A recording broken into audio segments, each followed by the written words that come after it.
Laurence Girard, donc vous êtes secrétaire générale adjointe en charge de la qualité de la relation au territoire.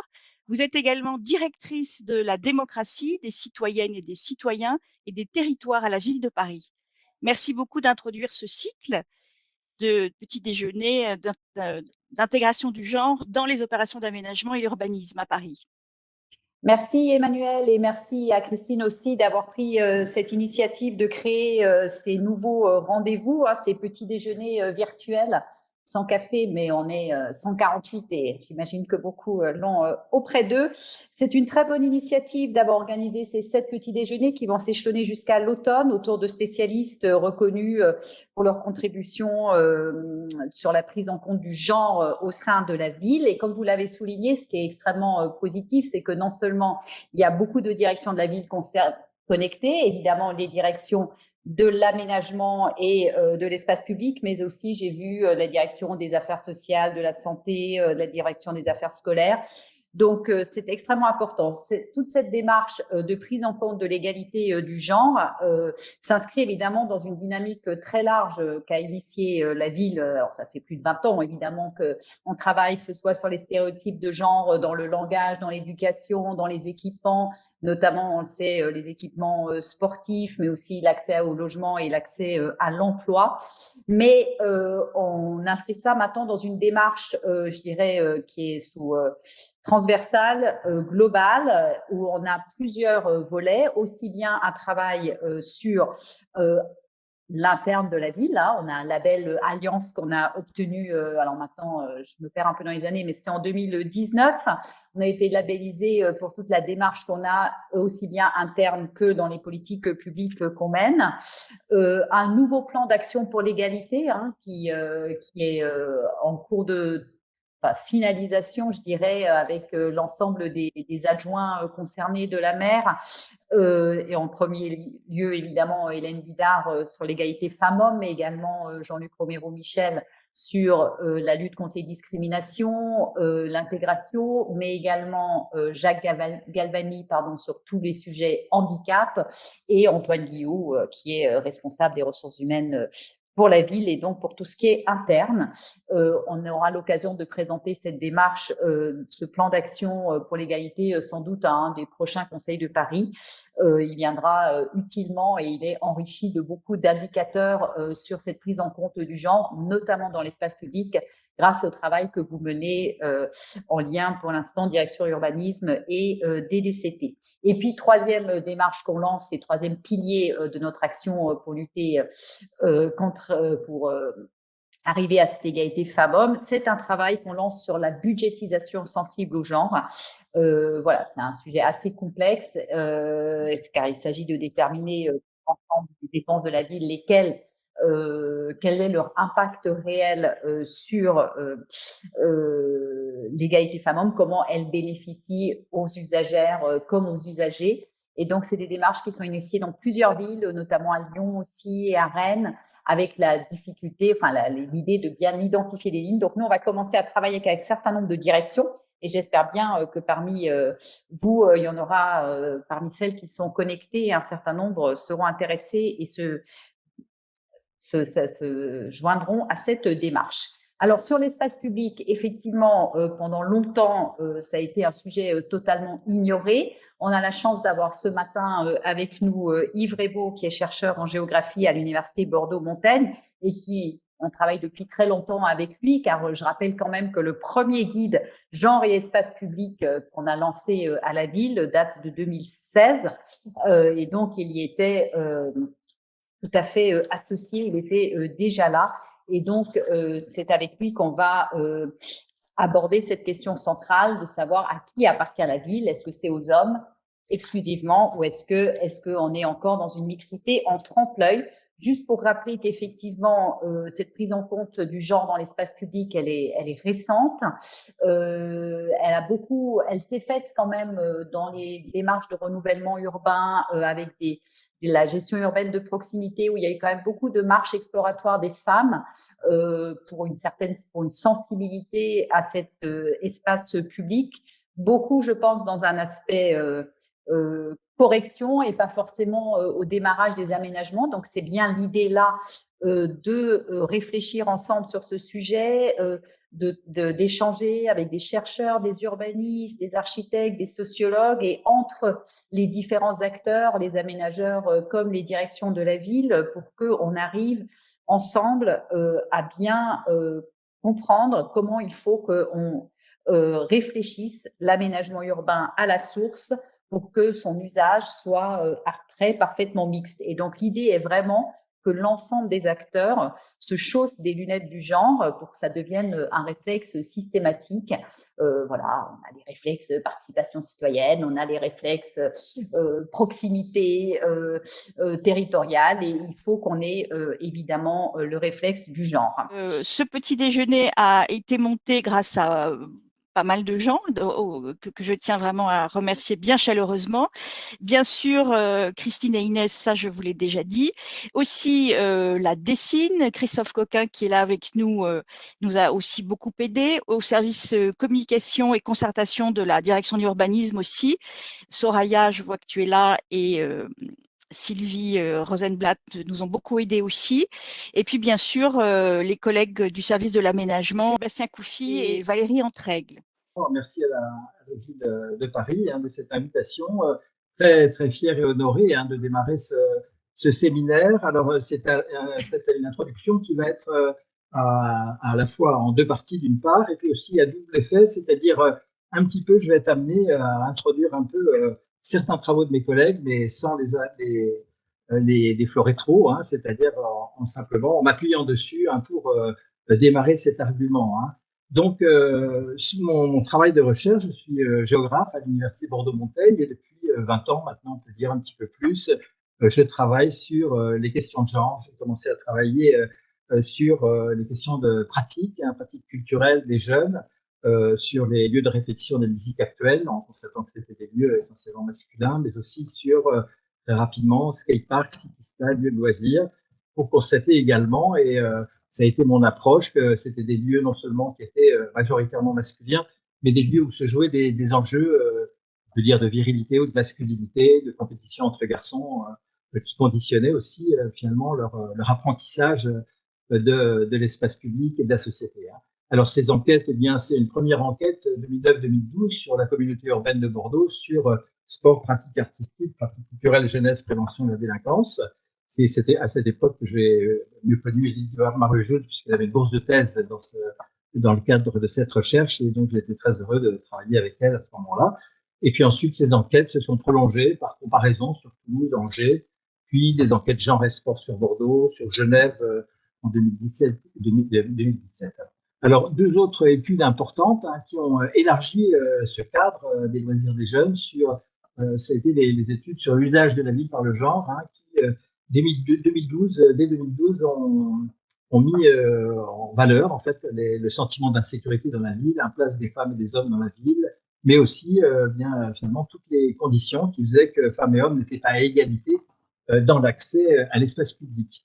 À cette époque-là, du coup, je me suis retrouvé aussi nommé au Conseil d'égalité entre les femmes et les hommes, au moment où, juste après y avoir collaboré, où est paru le rapport sur le harcèlement dans les transports, où bien ce chiffre avait fait la une de beaucoup de journaux. 100% de femmes disent avoir été harcelées au moins une fois dans les transports publics. Donc c'était vraiment une date qui a été très fondatrice sur ces questions de genre et ville. Et du coup, c'est aussi tout ce chemin que nous avons fait avec la commission de la ville de Paris, et donc c'est un compagnonnage qui dure maintenant depuis des années.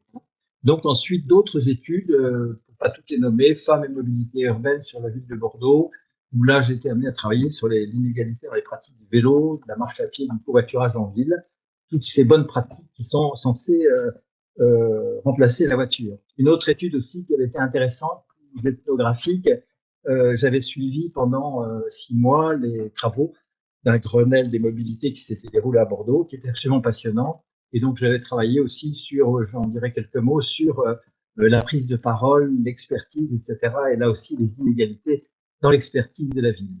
Mais passons tout de suite à une diapo qui peut être finalement la diapo centrale de la réflexion. Tout commence dans la cour de récréation Et là, on doit aussi à Edith Marguet-Jules ce travail, même si d'autres chercheuses comme Julie Delalande ou d'autres avaient déjà réfléchi à cette cour de récréation. Mais ce qu'a bien montré Edith Marguet-Jules, hein, c'est cette centralité quasi générale en France du terrain de foot au centre de cour de la récréation, que chacun peut constater, même si depuis quelques années, le mouvement va assez vite et il y a des réflexions qui sont en train de se mener sur le cours de récréation. Alors, ce terrain de foot au centre, dont Edith vous parlera de façon plus approfondie plus tard, eh bien, il marque bien finalement cet espace d'apprentissage de la maternelle au CM2, puis après au collège dans des configurations différentes. Eh bien, cet espace de jeu central des garçons qui jouent au foot sans jouer vraiment au foot, puisqu'il n'y a pas de touche, il n'y a pas de, on ne remet pas la balle en jeu quand ça passe la ligne, donc c'est un terrain de foot qui est envahissant. On peut même aller chercher le ballon derrière les cages, que c'est un jeu aussi sans règles, puisqu'on se coopte entre garçons, soit en classe, soit avant, en disant toi tu joues avec un tel. Et donc le jeu du foot de la cour de récréation, le ballon est un objet envahissant, et le prétexte, eh bien, c'est de mettre en place des stratégies pour rentrer en compétition entre groupes de garçons autour d'un leader dominant. Donc tout ce que effectivement les sociologues ont analysé comme étant typique de la construction de l'identité masculine dans la virilité et de la maison des hommes. Alors, par conséquent, les filles sont en périphérie, donc elles apprennent à vivre en périphérie de ce terrain de foot, avec des jeux moins consommateurs d'espace, la corde à sauter, la marelle, elles courent aussi autour du terrain de foot, et puis elles apprennent depuis leur enfance, tous les jours à la récréation, à éviter le centre où elles risquent de se faire bousculer, et puis également à esquiver plutôt que percuter, dans toutes sortes d'attitudes spatiales qu'on peut retrouver après dans les cultures d'individus, c'est-à-dire que nous, les hommes, on est habitués à tracer droit, à ne pas s'effacer, à traverser en direct les carrefours, alors qu'effectivement, on apprend aux petites filles à contourner, à être prudentes, à éviter la percussion. Donc, ce qui est intéressant aussi dans cette configuration, c'est que là aussi, on sort, c'est tout l'intérêt de la géographie et de l'espace, c'est-à-dire que on sort du déterminisme des classes sociales, des classes d'âge, etc., pour montrer que finalement, quelle que soit l'école, dans un beau quartier ou dans un quartier sensible, eh bien, on a un peu ce genre de configuration, et que si on retire le terrain de foot de la cour de récréation, ça peut être une ou deux fois par semaine ou bien systématiquement, et qu'on le remplace par des jeux de type jeux créatifs qui ne sont pas liés finalement à des rôles de genre, par exemple les jouets que vous voyez sur la petite vignette, des cartons, des cônes de chantier, etc. Eh bien, ça entraîne d'autres configurations dans l'utilisation de l'espace, et on voit assez rapidement, pour peu que le mouvement soit accompagné, des grands jouets avec des petits, des filles avec des garçons, etc. Donc, cette cour de récréation, je l'introduis simplement parce qu'elle est vraiment une matrice intéressante pour penser l'espace, et donc, par la suite, on voit que cet espace public, il est largement construit aussi sur cette image, à la fois qui est une image symbolique, une image fondatrice de ce que peut être l'utilisation inégale de l'espace public entre les filles et les garçons. Voilà. Alors, deuxième recherche, toujours que nous avions menée avec Edith Marguet-Jules, mais à partir de travaux qui étaient plus davantage personnels, c'est-à-dire les travaux autour des équipements de loisirs des jeunes. Et donc là, le travail de recherche qui avait été commandé par le Conseil régional d'Aquitaine, le Conseil départemental de Gironde, et puis on avait pris également 2 communes de Gironde, eh bien, a montré 3/4 des dépenses publiques profitent aux garçons, tous équipements et loisirs confondus. Donc là, on a 8 à 20 ans à cumuler les données sur les médiathèques, les clubs de sport, etc., etc.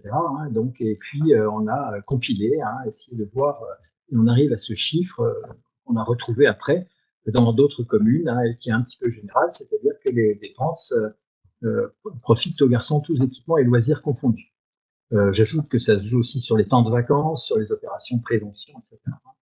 Deuxième élément, ça c'était l'apport majeur de la thèse dans le jeu aussi, les filles décrochent massivement à partir de la 6e, donc l'intelligence du mot décrochage, c'est qu'elle était surtout utilisée jusqu'ici pour définir l'échec scolaire des garçons, le fait que des enfants puissent décrocher de la scolarité, devenir paresseux, ou bien ne pas venir au cours, ou bien là en ce moment décrocher de l'enseignement à distance, hein, au lycée, sécher les cours, eh bien, et qui finalement a été identifié, a permis un certain nombre de processus de rattrapage, classe relais, dispositifs de rattrapage. Eh bien, ce décrochage scolaire profite, est vraiment le fait majoritairement des garçons, hein. Mais à l'inverse, eh bien, on pourrait analyser de la même manière, mais ça me paraît souvent moins important, que les filles décrochent, hein, de tout ce qui peut être périscolaire, à partir du moment où le centre de loisirs laisse la place aux maisons de quartier, aux équipements de jeunesse, hein, ou aux loisirs choisis, sport, culture, pratiques artistiques. Hein. Donc là, les filles décrochent de leurs pratiques, hein, elles se resserrent sur des pratiques non mixtes personnelles, elles ont beaucoup de mal à rester dans des pratiques de loisirs mixtes. Et ensuite, eh bien, il y a aussi une attention, une politique publique qui existe depuis un siècle, on pourrait dire, hein, ou 150 ans, avec l'idée qu'il faut canaliser la violence des classes dangereuses, des jeunes, hein, dans des activités positives. Hein, ça a été le grand argument du sport pendant tout le XXe siècle. Grâce au sport, il n'y aurait plus de guerre, etc. Et donc, il y a eu toute cette attention prêtée aux jeunes gens, hein, et aux jeunes hommes des quartiers populaires, hein, de façon à ce que, à la sortie du travail ou à la sortie de l'apprentissage, eh bien, on leur offre des loisirs qui leur évitent de traîner dans la rue et de perturber l'espace public. Donc là aussi, eh bien, les politiques actuelles, sans faire un cours d'histoire qui existe, hein, qui est intéressant sur cette histoire de la prise en charge des garçons. Et on peut voir que les politiques les plus récentes d'équipement d'accès libre, skatepark, city-stade, eh bien, donnent des résultats tout à fait habituels, hein, c'est-à-dire qu'ils sont exclusivement occupés par les garçons, même si on peut avoir l'impression hein, qu'il y a des filles, parce qu'il y a toujours quelques championnes sur un skatepark, beaucoup plus rarement sur des city-stades. Eh bien, dans les faits, si vous construisez un city-stade dans un quartier ou dans une ville, eh bien, vous, même sans le vouloir et en toute bonne foi, vous construisez un équipement qui est spécifiquement masculin. Hein. Et donc après, une fois qu'il a été occupé par les garçons, il va falloir des efforts considérables hein, pour y amener les filles, parce que dans l'idée de tous, c'est un opérateur de genre, hein, c'est-à-dire que c'est quelque chose qui, dans l'imaginaire collectif, est un équipement pour les garçons. Donc là, ces équipements modernes, hein, viennent en relais aussi avec d'autres équipements, qui peuvent être les terrains de boules. Là aussi, je vous invite à tous partir dans la recherche et à compter et à regarder le nombre de femmes et d'hommes sur les terrains de boules, les terrains de quilles quand ils existent, dans les grands stades où l'assistance est à 90% masculine. Hein, voilà. Et donc là, on peut voir que finalement, tous ces équipements dans l'espace public sont des équipements qui sont consacrés aux garçons. Et d'ailleurs, je vous propose de chercher dans l'espace public des endroits où il y ait des loisirs, notamment des loisirs sportifs, où ne se retrouvent que les filles. Et si ce n'est pas l'objet d'une initiative très particulière d'une municipalité ou d'une association, eh bien, on n'en trouve pas. Donc, autre élément, ce n'est pas simplement que ces lieux sont occupés exclusivement par les garçons, c'est également qu'ils fonctionnent comme des maisons des hommes. Hein, donc, c'est un terme consacré par l'anthropologie et la sociologie de Maurice Lebellier, hein, qui valorise finalement le modèle du garçon viril et dominant, qui va être le point de mire hein, finalement de l'éducation des garçons, soit qu'ils soient eux-mêmes les acteurs de cette éducation hein, dans leur propre expérience de la vie sociale, soit qu'ils soient guidés par des parents qui ne souhaiteraient pas trop que leurs garçons soient efféminés, ou par la société qui valorise de façon permanente les images d'un garçon hétérosexuel, viril, etc.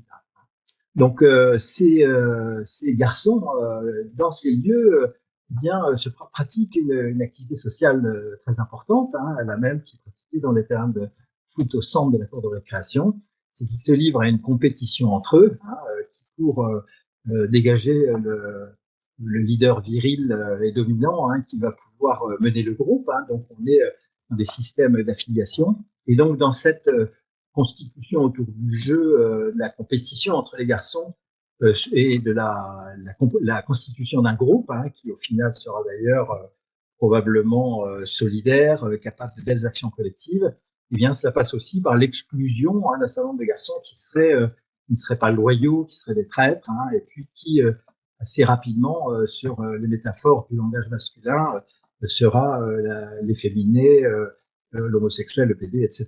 Et avec des mots pour le dire, hein, donc dans cette compétition. Donc ces lieux non seulement sont des lieux masculins, mais sont des lieux qui préparent les garçons à œuvrer en groupe de façon occulte et avec les langages du sexe dominant, hein, et du sexisme et de l'homophobie, à la pratique sociale de l'accès au pouvoir, où on va retrouver finalement dans les cultures professionnelles, les cultures politiques, etc. Alors, des conséquences, hein, pour brasser très large cette première entrée, hein, eh bien, c'est que l'infériorisation des filles dans la cour de récréation, des femmes dans le sport, hein, mais aussi dans la culture, les loisirs. Hein, j'ai oublié dans la vignette précédente de préciser aussi tout le rôle de ces lieux de répétition de musique amplifiée. C'est-à-dire que si un garçon n'est pas taillé pour le sport, eh bien, il peut être un compétiteur redoutable dans des compétitions de jeux vidéo, hein, ou de sport en ligne d'ailleurs, mais aussi être un leader remarquable par sa créativité, sa transgression dans le cadre de lieux, hein, qui sont bien souvent subventionnés par les collectivités, qui sont les rock schools, les scènes de musique actuelles, hein, où de génération en génération, maintenant depuis 20 ans, on forme pratiquement que des jeunes garçons à occuper la scène des musiques actuelles, dont je vous rappelle qu'elle est occupée à 85-90% par les hommes. Alors les conséquences, hein, de ces politiques qui se pensent neutres, mais qui dans les faits ne le sont pas, puisque quand on parle des jeunes, des enfants, etc., eh bien on ne dit pas les jeunes filles et les jeunes garçons, on ne parle pas des filles et des garçons, eh bien c'est qu'il y a une forme automatique d'infériorisation dans l'espace public, puisque l'infériorisation des femmes dans le sport, la culture des loisirs, eh bien prépare le retrait de l'espace public. Donc c'est quelque chose qui pourrait être analysé, hein, par un féminisme politique, matérialiste, en disant que finalement, si ce qu'on retrouve après, c'est-à-dire que 75% du temps d'accompagnement des enfants, ou bien du temps consacré aux personnes âgées ou handicapées est occupé par les femmes, eh bien on peut dire que parallèlement, cette culture qu'on a de faire jouer les garçons, de penser que les garçons doivent se dépenser, s'occuper, sinon ils font des bêtises, eh bien prépare aussi leur retrait, hein, de l'espace privé, hein, et puis l'idée qu'effectivement l'espace noble pour les garçons, eh bien c'est cet espace public où on joue, on se montre, on le met en compétition.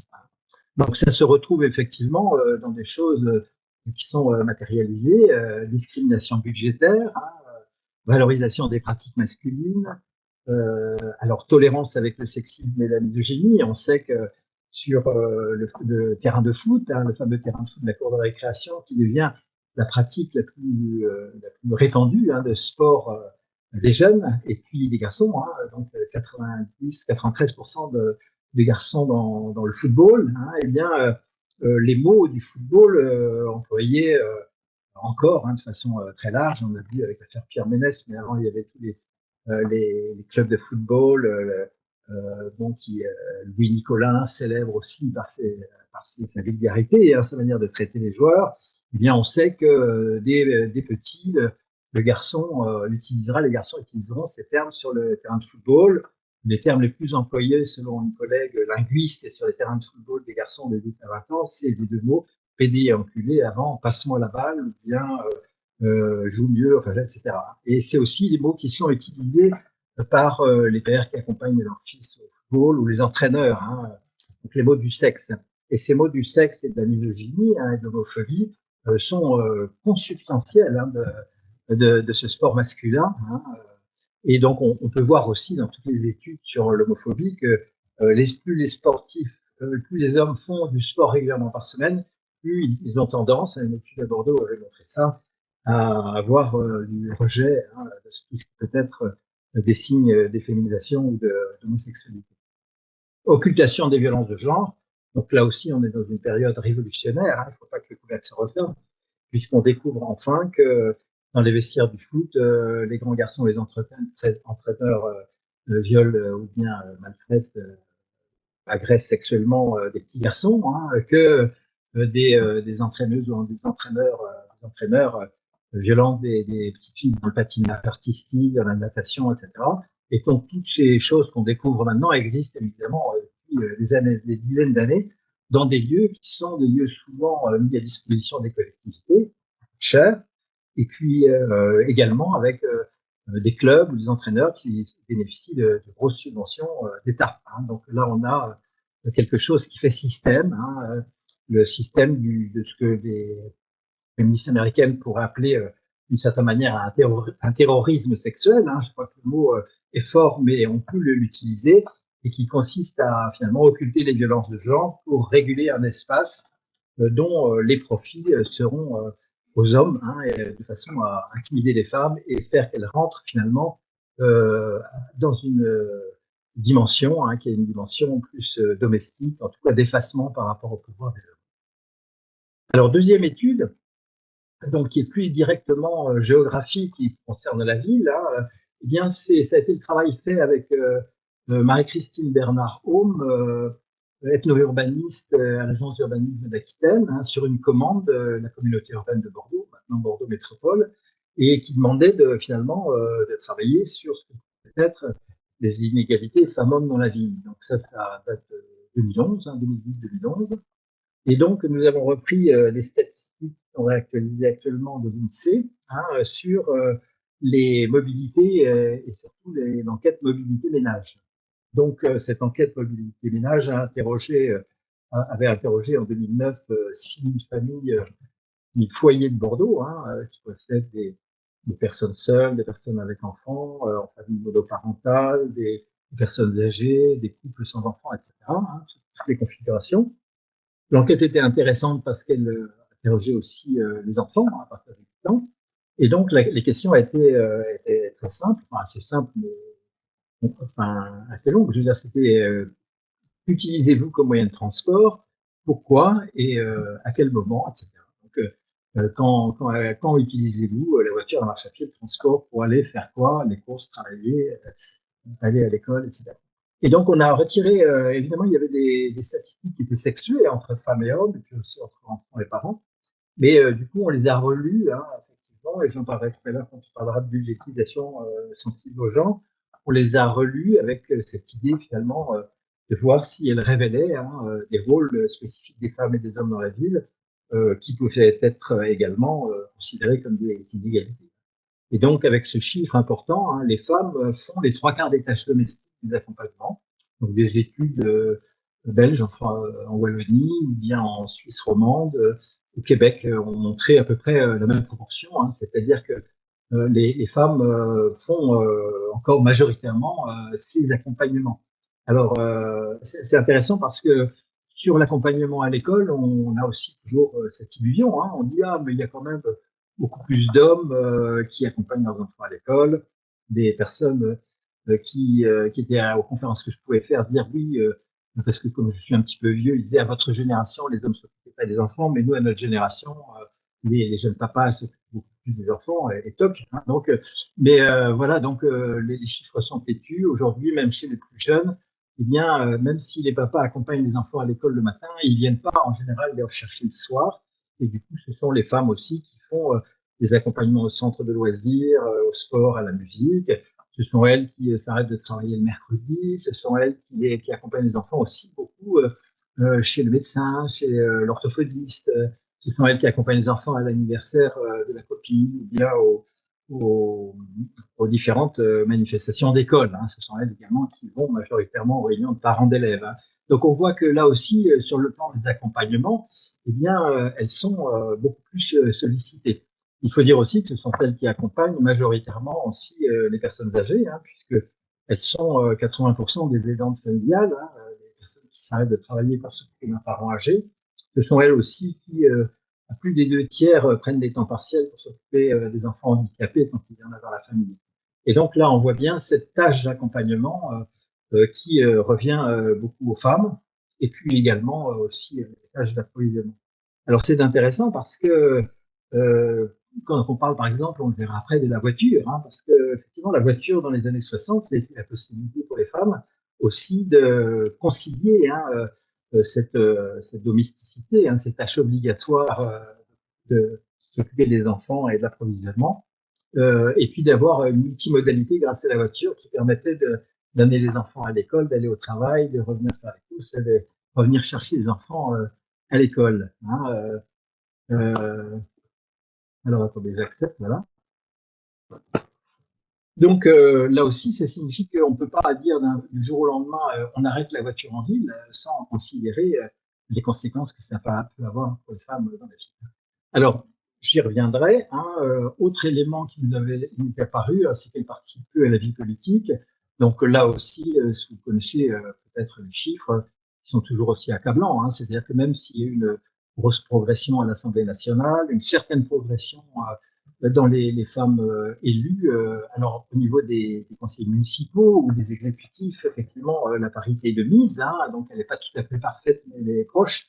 Mais à la tête des exécutifs, eh bien, on retrouve quand même toujours majoritairement des hommes, surtout depuis qu'il y a des concentrations, hein, c'est-à-dire des communautés de communes, des agglomérations, etc. Toute concentration profite aux hommes, hein, et donc on voit que chaque fois que le pouvoir se concentre quelque part, eh bien, on retrouve finalement cette espèce de loi des rats. Hein. Donc, je vois des remarques qui passent aussi. Hein. Oui, effectivement, il y a des hommes hein, qui s'occupent de leurs enfants. D'ailleurs, j'en ai été à mon époque, même si je suis vieux.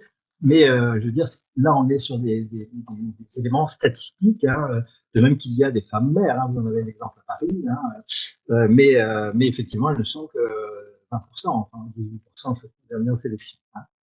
Alors, dernier élément, alors qui était un élément majeur hein, à l'époque quand on avait sorti ça, c'est que dans les entretiens qu'on avait pu faire, que Marie-Christine Bernard m'avait pu faire par Groupe Focus, le sentiment d'insécurité arrivait vraiment en tête hein, dans l'accès à la ville, et c'était quelque chose qui n'était absolument pas considéré. Hein. Quand une de mes étudiantes avait fait un stage à la communauté urbaine de Bordeaux, elle avait fait une enquête hein, sur le harcèlement des transports, avant l'enquête menée par le Haut Conseil, et elle avait eu 600 réponses tout de suite. Hein, et quand elle avait donné son rapport de stage au service de la mobilité, il y avait une réunion et le directeur de la mobilité de l'époque lui avait dit mais non, nous on a fait une enquête, il y a eu 6000 réponses, personne ne s'est jamais plaint de quoi dans le tramway de Bordeaux.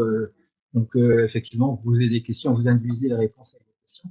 Donc il y avait même une attitude qui pouvait être négationniste, c'est-à-dire qu'on considérait que le silence des femmes sur ce sujet signifiait qu'il n'y avait rien à dire, hein, rien à voir, quoi, et que quand on posait des questions, eh bien à ce moment-là, ça révélait simplement que la question induisait la réponse. Hein. Et donc on a aussi eu quand même en 10 ans hein, vraiment une évolution hein, très très importante dont je vous parlerai par la suite.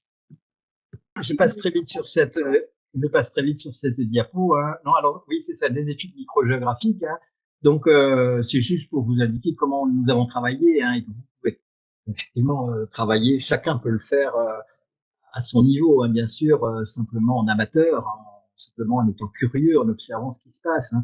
On a travaillé sur le quartier de fête étudiant, hein, donc tout ce problème de cette ville étudiante où il y a des quartiers de fête et puis il y a également un grand nombre de violences.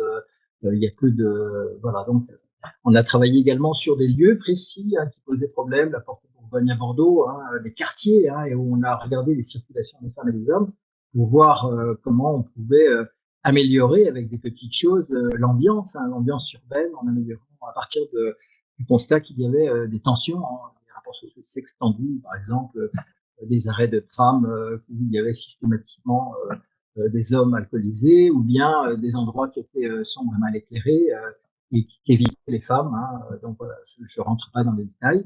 Mais également sur les parcs publics, on a fait des cartes des peurs, hein, c'est-à-dire des lieux évités. Hein, donc, dans la petite vignette d'en bas, hein, c'est un parc tout à fait intéressant dans la périphérie de Bordeaux, hein, et où on voit que les lieux de peur, deux des lieux de peur, eh bien, sont des lieux institutionnels, c'est-à-dire un skatepark et un lieu de répétition de musique actuelle, hein, qui ont été construits là pour les jeunes et qui en fait créent finalement un sentiment de sécurité parce qu'ils sont des lieux de compétition, de rivalité et quelquefois de deal et de règlement de compte entre garçons. Donc là, on voit comment l'implantation sur ce parc, un skatepark, a détruit l'ambiance qui était plutôt bonne sur ce parc. Hein. Voilà.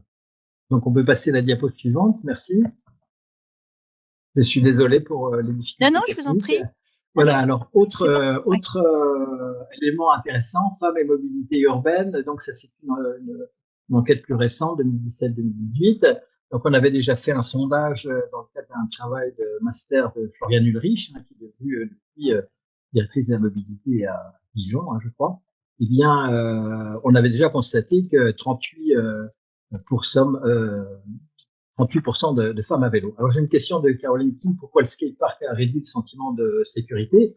Eh bien, le fait de construire, voilà comment ça s'est passé. Donc, un groupe de jeunes d'initiative jeunesse vient voir le maire en disant on voudrait un skatepark dans ce parc rénové, puisqu'il y avait une concertation sur les usages du parc.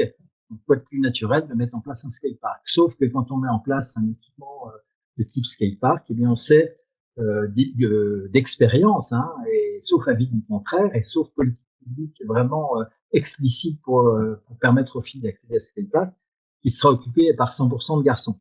Donc automatiquement, à partir du moment où il est occupé par 100% de jeunes garçons, eh bien il y a autour du skatepark une activité communautaire des jeunes garçons entre eux, c'est-à-dire qui peut être très vite camaraderie bien sûr, mais aussi rivalité entre bandes, deal, etc. Et donc qui crée finalement par l'homogénéité du groupe de jeunes garçons des perturbations dans l'espace. Mais ça peut être la même chose avec la terrasse d'un café, avec les hommes plus âgés parfois, ou bien simplement les cages d'immeubles, les bas d'immeubles, où des groupes de jeunes garçons se retrouvent ensemble. C'est pas qu'il se soit répréhensible de se retrouver entre jeunes garçons, mais finalement, est-ce qu'il est utile vraiment de créer des équipements qui créent ce genre de perturbations? Voilà, c'est la question qu'on peut poser. Ou au moins, eh bien, on peut imaginer qu'on pourrait faire autrement. Alors, sur les transports, c'est assez intéressant aussi parce que si on analyse que les femmes ont accès dans l'espace public, d'abord par plusieurs éléments, le fait qu'elles soient quand même majoritairement en charge des personnes, des enfants et des personnes âgées handicapées, par le fait qu'elles aient majoritairement soit l'objet elles ressentent un sentiment d'insécurité dans la ville à cause effectivement d'une ambiance particulière aux hommes, eh bien, on a effectivement, on peut aussi retrouver ces constantes dans les pratiques, les bonnes pratiques de la vie durable. C'est ce on nous avait demandé de travailler sur le vélo, la marche et le covoiturage. Alors, sur le covoiturage, je ferai juste une petite aparté, mais simplement bien de montrer qu'effectivement, il y a un tiers de femmes à vélo dans les villes françaises. Donc, plus la part modale de vélo est importante, d'ailleurs, dans les transports, plus la part des femmes est importante. Donc, à Bordeaux, 38% de femmes à vélo, mais dans la périphérie de Bordeaux, là où la pratique du vélo et les pistes cyclables sont moins importantes, on descend à 15% de femmes à vélo. Par contre, à Copenhague, on est à 53% de femmes à vélo, puisque 50% de la part modale et de transport est fait par le vélo. Donc, 38% de femmes à vélo. Alors, ce qui a été intéressant aussi dans cette étude, c'est qu'on a été filmé, regardé, observé avec des groupes d'étudiants, donc les étudiantes et des étudiants. Donc, on a remarqué que les femmes étaient toujours plus chargées, plus accompagnées. Elles ont toujours un bagage de plus que les hommes. C'est-à-dire qu'une femme qui est en vélo sans bagage, avec un petit sac à dos qui zigzague entre les voitures, ça n'existe quasiment pas. Je veux dire, on les voit pas. Elles ont toujours, en général, une sacoche en plus, un cabas sur le porte-bagages. Ce sont elles qui ont les sièges bébés, etc. Alors, c'est toujours statistique, bien sûr. Il y a des hommes qui ont les sièges bébés. Ensuite, le deuxième élément, on observe une chute de 10 à 50% de piétonnes la nuit. C'est-à-dire que là, la nuit, les piétonnes sont vraiment minoritaires. Et les chiffres qu'on a, donc on a fait les chiffres avec des petits, en filmant des périodes de 15 minutes de telle rue, de telle place échantillonnée. Et bien sur 5 personnes qui circulent seules la nuit tombée, il n'y a qu'une femme. Donc les femmes circulent très peu seules la nuit. Donc harcèlement dans les transports, donc on se rappelle des études qui avaient été faites. Nous avons travaillé aussi avec la mairie de Bordeaux sur ce sujet, avec l'aide du prestataire, Veodis, et finalement ça aboutit également à mettre en place des campagnes anti-harcèlement. Donc on a travaillé sur les jours, les nuits, les quartiers, les types d'agressions. Sur l'université, on a fait une enquête en ligne auprès des étudiants, qui était chargée de mission avec les femmes à l'époque, sur le grand campus de Pessac-Talence-Gradignan, qui est périphérique à la ville de Bordeaux, et qui a de grands espaces verts, et où il se passe de façon continue depuis 50 ans des agressions sexuelles. Et sur 6000 réponses, on a eu 2000 réponses de jeunes femmes qui avaient été soit suivies, soit draguées lourdement, soit qui avaient croisé des exhibitionnistes. 700 avaient croisé déjà un exhibitionniste, c'est énorme, c'est des chiffres faramineux. Et également tentative de viol ou viol. Donc là aussi, on voit bien que la question de l'agression sexuelle dans la ville n'est pas qu'un mythe, elle est réelle, et elle se reproduit, ce qui fait que même si une femme se fait aborder dans la rue, disent-elles, des étudiants, des femmes qui ont été interrogées par mes collègues, eh bien, le sentiment de peur vient de ce que, effectivement, il y a quand même statistiquement un nombre important de passages à l'acte, d'agressions sexuelles. Voilà. Alors, ce qui est intéressant aussi, c'est le covoiturage. Donc là aussi, on a mis en place à Bordeaux, pour faciliter la circulation, la possibilité pour des covoitureurs avec une voiture pleine de prendre les voies des bus ou bien les voies de délestement des périphériques ou des avenues. Et là aussi, ce covoiturage, eh bien, il n'est pas dans les discussions. Les terrains de pétanque, d'accord, oui. Ok. Yves, ne vous inquiétez pas des questions. On va les regrouper avec Christine, comme ça vous permet de continuer votre. Oui, le covoiturage, donc là aussi, c'était assez intéressant. Si je donne des éléments, justement, des pistes. Eh bien, là aussi, on ne considérait pas, la question qui m'a été posée, que nous avons posée avec mes collègues, que le fait d'amener des enfants à l'école était du covoiturage. C'était très, très typique de la notion masculine de voir le covoiturage. Le covoiturage, c'est 4 personnes qui vont ensemble au boulot. Je veux dire, c'est pas une maman qui accompagne 3 enfants à l'école, les siens et puis ceux des voisins. Et donc là aussi, accompagner les enfants n'est pas du covoiturage, puisque effectivement, on le verra dans le Grenelle des publicités, on considère que une des causes des embouteillages en ville, c'est l'école, l'accompagnement des enfants à l'école, et qu'il faut absolument que les enfants aillent à pied à l'école, qu'ils apprennent à utiliser la vie à pied, etc. Et donc là aussi, on voit comment il peut y avoir deux poids, deux mesures si on n'a pas en tête ces inégalités de genre dans les pratiques urbaines. Vous pouvez passer à la ligne suivante, s'il vous plaît. Alors, oui. Merci beaucoup.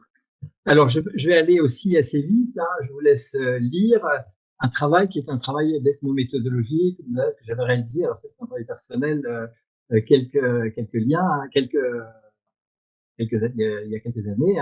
Donc, c'était pour 6 mois, pendant 6 mois, une série de réunions publiques organisées par l'agence d'urbanisme et de la communauté urbaine pour débattre des schémas de mobilité des 20 prochaines années. Alors là aussi, très caractéristique quand il s'agit de la ville, on voit aussi la force de l'expertise masculine, c'est-à-dire on trouve que 75% des participants sont des hommes, 85% des animateurs d'ateliers sont des hommes, 100% des experts intervenants extérieurs sont des hommes. Donc là aussi, quand on parle de la ville, de la circulation, des gros équipements, on retrouve aussi cette compétence masculine de l'espace qui se traduit par le chiffre de 90% du temps de parole est occupé par les hommes. Les femmes qui évoquent leurs problèmes de famille nombreuse, les cumuls des tâches, de peur de nuit n'intéressent pas pour sourire. Vous pouvez passer à la diapo suivante qui illustre ce fait aussi, peut-être. Puis après, je vais terminer sur la première partie de mon intervention. Donc là, on voit sur cette diapo que je pourrais vous faire passer comment nous travaillons. Donc un atelier de synthèse, 91 participants, 69-22 femmes, 5 hommes à la tribune, un président, 4 rapporteurs d'atelier. Nombre d'interventions, hommes 39, temps de parole moyen en rapporteur, hommes 4 minutes, femmes 2 minutes et demie, donc les femmes parlent moins longtemps que les hommes. Temps de parole hommes 3h23, temps de parole femmes 0h17. Donc si vous voulez, c'est des choses que nous avons vécues toutes et tous, et on s'en rend même pas compte à quel point finalement c'est pas simplement 2 tiers, 1 tiers, c'est 90% du temps de parole. Et alors après, je mets quelques vignettes dans un travail qui a été assez long et publié. C'est-à-dire que là aussi, nous, les hommes, nous avons tendance à être, nous sommes pris par de violentes émotions, donc nous intervenons, même quand on ne nous donne pas la parole, etc., sans lever la main. Des femmes, elles, lèvent la main, le président ne leur donne pas la parole. Les femmes, quand elles parlent, sont toujours trop longues. Voilà.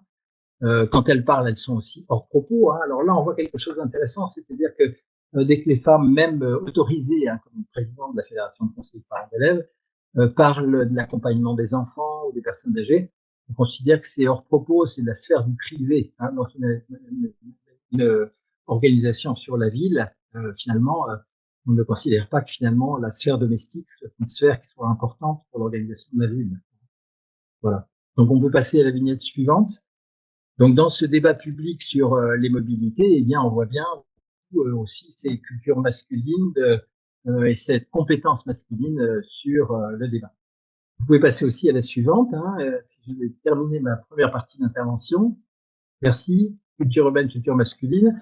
Donc là aussi, c'est un rappel, hein, peut-être aussi sur un travail qu'on avait fait à Bordeaux avec un informaticien et qui a aussi été réalisé dans beaucoup de villes depuis, hein, sur les noms de villes, hein, mais d'abord aussi sur ces cultures de ville. Hein, donc là aussi, si on interroge la culture sur la ville, la poésie, Baudelaire, Breton, Aragon, Calvino, voilà, les sociologues de la ville, hein, Sanso, donc lui, il considère, Pierre Sanso, grand sociologue, que la figure même qui emblématise la ville est la prostituée. Hein, voilà. Donc Pierre Brassel et Denis Rioux, hein, qui sont des hagiographes et puis aussi des historiens du graphe, parlent aussi de cette expression brutale, spontanée, créative, jetée sur les murs. Voilà, donc on a bien quand même tout un imaginaire de la ville, hein, qui est enchanté par les hommes dans la poésie, hein, qui enchante les désirs de ville masculins. Hein. Toujours élève dans les destinations touristiques, Amsterdam, Bangkok, Rio, Papet. C'est-à-dire qu'il ne s'agit pas simplement de savoir comment lutter contre le système prostitutionnel, comment éviter que les hommes soient clients. Il faut aussi se poser la question de savoir à quel point une ville peut accepter de se passer de quartiers, hein, des quartiers de plaisir, entre guillemets. Hein. Donc, la question que se pose en ce moment les villes du Nord, Hambourg ou Amsterdam. Donc, évidemment, cette culture de ville, hein, qui est enchantée jusque dans des romans, hein, par exemple dans Nadja d'André Breton, vous avez lu. Donc André Breton passe le livre à suivre la mystérieuse Nadja dans la ville de Paris. Hein, voilà. Louis Aragon regrette la disparition du vieux Paris et de ses bordels, etc. Donc on a quand même cette culture, hein, culture de la ville, plaisir pour les hommes et dans lequel les femmes font partie de l'agrément. Vous passez la diapo suivante, peut-être. Merci. Oui, nom d'une rue. Hein, donc là, vous connaissez aussi cette problématique. C'est qu'à Paris, la ville de Paris a entrepris maintenant de façon très énergique, hein, de rebaptiser des stations de métro, non pas seulement Notre-Dame du Calvaire ou bien les Abbesses, hein, mais aussi de personnes intéressantes. Donc, c'est ce qui est intéressant aussi, c'est de voir quelles sont les femmes, hein, qui ont droit à des noms de rue. Hein. Donc, quand ce sont des scientifiques, elles sont la plupart du temps, quand elles ont un mari, hein, elles sont associées à leur mari, Pierre et Marie Curie, Irène, donc la rue Joliot-Curie, hein, je veux dire. Donc, on a peu de rues Irène Joliot-Curie, hein, on a plutôt de rues Marie Curie, hein, donc même si elles ont été des scientifiques au moins aussi brillantes que leur mari. Souvent, ce sont aussi des femmes qui ont fait des performances d'hommes, hein, Marie Plastier, l'aviatrice Colette Besson, des écrivaines très peu. Hein, alors il y a Georges Sand est pratiquement oublié, hein, des rues, hein, il y a très très peu de rues. Simone de Beauvoir, Louise Michel, Rosa Luxembourg, eh bien c'est plutôt l'apanage des quartiers ou des mairies d'arrondissement communistes, hein, souvent. Hein, les musiciennes ont été éliminées de l'histoire de la musique, alors que Laurence Launay a fait une thèse brillante sur les musiciennes du XIXe siècle, qui ont très connu des femmes très connues à l'époque, qui ont dirigé des orchestres, créé des opéras, qui ont été tout simplement éliminées de l'histoire de la musique. On continue. Merci pour la diapo suivante. Voilà. Oui, la ville, hein, c'est ça aussi. Hein, c'est pas simplement les publicités sexistes. Là, c'est équivalent à la publicité sexiste. C'est la place des Jacobins à Lyon, hein, mais vous pouvez faire un petit catalogue de Fontaine. Donc, où on voit dans la rue les hommes en majesté et les femmes objets décoratifs avec un jet d'eau entre les seins, c'est très élégant. Et donc, on voit ça, ça se visite dans des villes, personne choque personne, et c'est effectivement le paysage urbain habituel. Hein, donc, il peut questionner. Alors, évidemment, c'est du patrimoine, on ne va pas le changer comme ça, mais ça peut questionner. Et puis aussi, on peut commander des statuts nouvelles j'ai aussi des exemples de jolis statues à Nantes ou à Bruxelles où les femmes sont à l'honneur d'une façon astucieuse, intéressante, etc. On peut continuer, ou bien à Bordeaux d'ailleurs avec une statue d'une esclave noire sur les quais de Bordeaux. Bon, la culture urbaine, hein, c'est aussi ces millions qui sont mis dans des opéras qui programment toujours les 10 opéras les plus joués dans le monde, qui sont tous des meurtres de femmes. Hein. Donc, Carmen, par exemple, Carmen meurt de l'amour qu'elle inspire. Hein, donc même, et alors ce qui est assez intéressant aussi, ce qu'on ne voit pas non plus, c'est à quel point la pornographie et la violence c'est imposé hein, sur les scènes. Hein, c'est ça aussi, un peu comme dans la littérature. C'est-à-dire qu'autrefois, dans ma jeunesse, quand j'allais aux Jeunesses musicales de France, Carmen était tuée en toute discrétion au fond de la scène, on entendait un ouf, et puis après, dont je vous pleurais à dire qu'est-ce que je fais, etc. Puis petit à petit, Carmen est devenue une prostituée, hein, ce qu'elle n'était pas forcément au départ, même si Prosper Mérimée n'est pas un écrivain féministe. Et puis maintenant, eh bien, on met des mises en scène du meurtre en devant de scène, de façon extrêmement explicite. Hein. Donc là aussi, sur les 100 opéras les plus joués dans le monde, il y en a 90 où il n'y a pas de meurtre de femmes, et les 10 les plus joués sont ceux où il y a des meurtres, des assassinats, ou des viols, ou des suicides de femmes. On peut continuer. Merci. Alors l'approche de la ville par le genre, du coup, elle met l'accent sur l'inconfort d'une ville pensée d'abord pour un individu seul et sans contrainte, le flâneur, l'homme d'affaires, le sportif. Donc là, on est trahi évidemment par notre langue française, hein, qui ne distingue pas vire et moulière, hein, mais un homme en général, et puis une femme d'ailleurs qui n'est pas le mot latin moulière, mais le mot latin qui désigne la femelle. Hein, je veux dire, donc on a vraiment une langue qui est très sexiste hein, sur cette question. Et du coup, eh bien, dès qu'on commence à parler et imaginer qu'il peut y avoir des habitants et des habitants, hein, des Parisiennes et des Parisiens, pour ce qui nous concerne, eh bien, on se rend compte à quel point, finalement, ce décor urbain favorise le flâneur, l'homme d'affaires, le sportif. Et puis également, elle met l'accent sur le sentiment d'insécurité créé par l'expression de la continuité des cultures urbaines masculines, affichage sexiste, femmes nues, prostitution, non-dru masculin. J'insiste pour dire prostitution, il s'agit bien de la consommation des corps par les hommes, en sens que cette consommation vient en continuité, finalement, de culture masculine, de consommation de sexe, et puis également des cultures urbaines masculines, là aussi, dans des travaux qui avaient été faits à Bruxelles, justement, donc par des associations, hein, eh bien, les graphes étaient très généralement identifiés dans les marchés exploratoires des femmes comme des décors qui n'étaient pas sécurisants, qui étaient considérés comme agressifs et souvent liés à des cultures masculines. Donc, on peut peut-être continuer rapidement et j'aurais terminé. Celle-ci, on va la passer. On va passer directement à la dernière. Merci. Voilà. Donc, la ville, à l'inverse, l'espace public peut être à l'inverse un lieu d'apprentissage de la mixité. Hein. Donc, pour cela, on y reviendra. Il est nécessaire de mesurer les inégalités femmes-hommes, de sanctionner les violences sexistes et sexuelles, de favoriser la confiance en soi des filles dans l'espace public, soit par des activités entre elles, soit par des activités mixtes, et puis éduquer les garçons à accepter la mixité et à y trouver du plaisir. Hein. Et donc, c'est le thème même. Le thème de la ville éducative a été un petit peu laissé de côté ces derniers temps, et c'est dommage parce qu'il y avait le réseau international des villes éducatives qui considérait que l'espace public est un lieu d'éducation hein, aussi important, et même peut-être plus que l'école, et que c'est un lieu d'éducation au vivre ensemble hein, et à la mixité. Donc là aussi, réfléchir à comment on équipe, comment on organise la ville, en pensant les questions de relations femmes-hommes et les questions de genre, mais prioritaire. Voilà. Merci en tout cas Yves. Vous nous avez fait voyager des cours de récréation aux équipements sportifs, aux villes, au transport, aux réunions publiques. Vous avez aussi parlé de poésie, de femmes célèbres et de culture. Nous allons maintenant passer aux questions. Et donc Christine, je te laisse. Voilà. Donc les questions. Donc déjà sur le chat, vous avez vu, nous sommes 125 femmes sur 190 participants, ce qui veut dire qu'on est plus que la moitié, évidemment, femmes sur ces questions-là. C'est assez fréquent, c'est vraiment très souvent comme ça, donc ça m'étonne pas. Quoique, on a une bonne proportion ici quand même d'hommes qui sont là et bravo à eux, enfin à toutes et à tous, hein, de toute façon. Les questions reposent sur plusieurs points. Une première question porte sur le sport, Yves, avec des compléments sur Oui. ton intervention. Par exemple, quels sont les lieux les aménagements ou les pratiques sportives qui permettraient plus de mixité ou qui permettraient plus de présence des femmes dans des activités de sport ou de loisirs? Quels seraient les lieux, les aménagements, les pratiques qui permettraient plus de mixité? Il y a un commentaire sur la pétanque. Est-ce que la pétanque peut créer plus de sentiments de sécurité? Point d'interrogation, hein, c'est pas du tout gagné.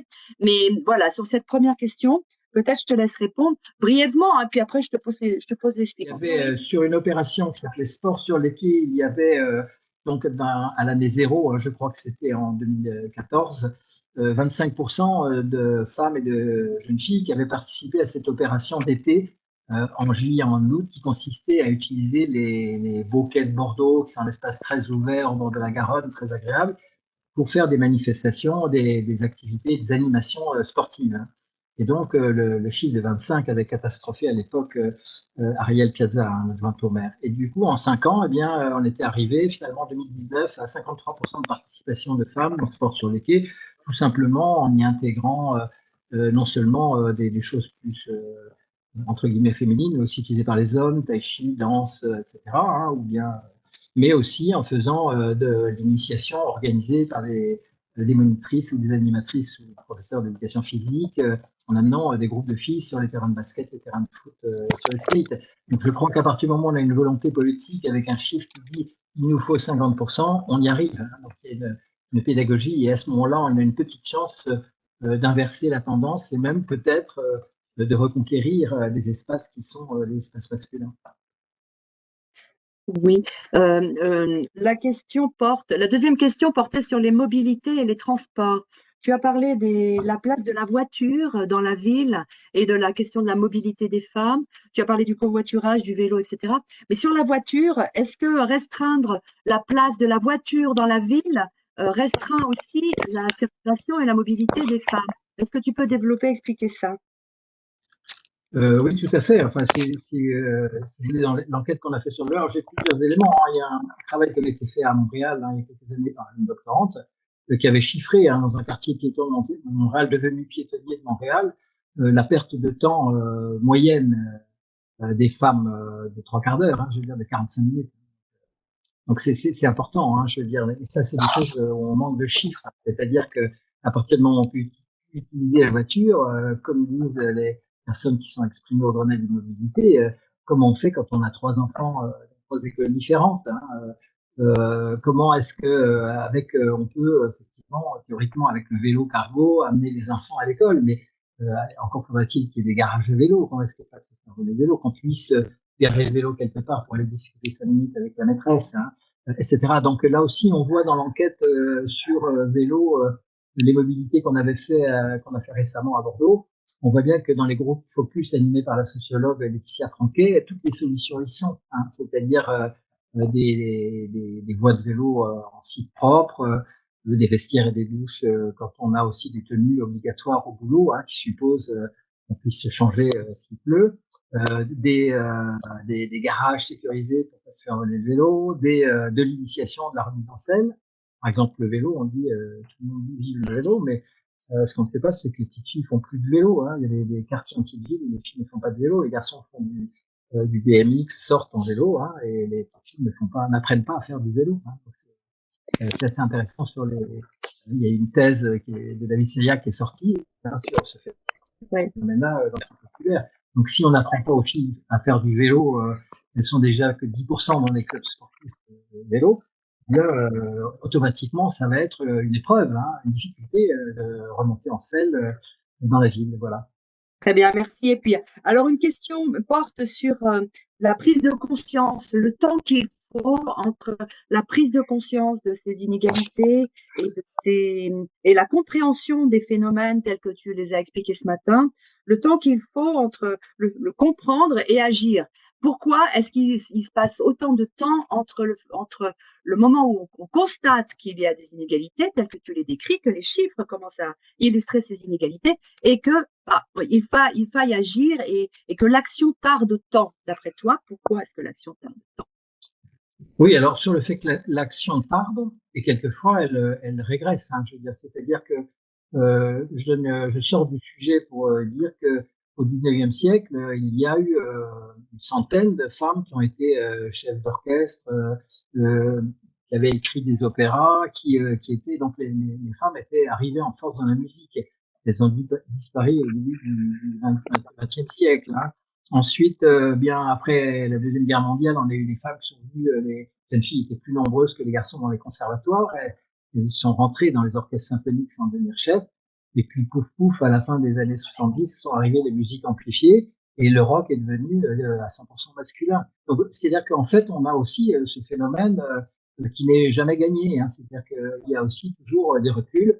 La domination masculine est un phénomène qui est récurrent. Alors après, sur la prise de conscience, hein, la difficulté, c'est qu'il faut au moins 10 ans. Nous, on a commencé à travailler sur Bordeaux en 2009. On peut dire que là, on espère que la nouvelle mairie, normalement, devrait continuer hein, cet effort, je veux dire, sur la mixité dans l'espace public. Mais on sait que bon, il a fallu 10 ans pour que ça arrive à un certain niveau de conscience. Vienne, en Autriche, on est à 30 ans. Hein. Je veux dire, les travaux que nous avons faits avec mes collègues, ce sont des travaux qui sont faits depuis déjà longtemps. Hein. Et donc, ça signifie aussi de la médiatisation, de la remédiation, c'est-à-dire qu'on en parle, qu'on en reparle, que ce soit relayé aussi dans les écoles d'architecture, d'urbanisme, et des programmes obligatoires sur les questions d'égalité et de genre dans les écoles de professorat des écoles, etc. Hein. Donc c'est aussi ça, ce problème d'une politique systémique, systématique, et c'est très bien décrit dans la loi de 2014. Hein.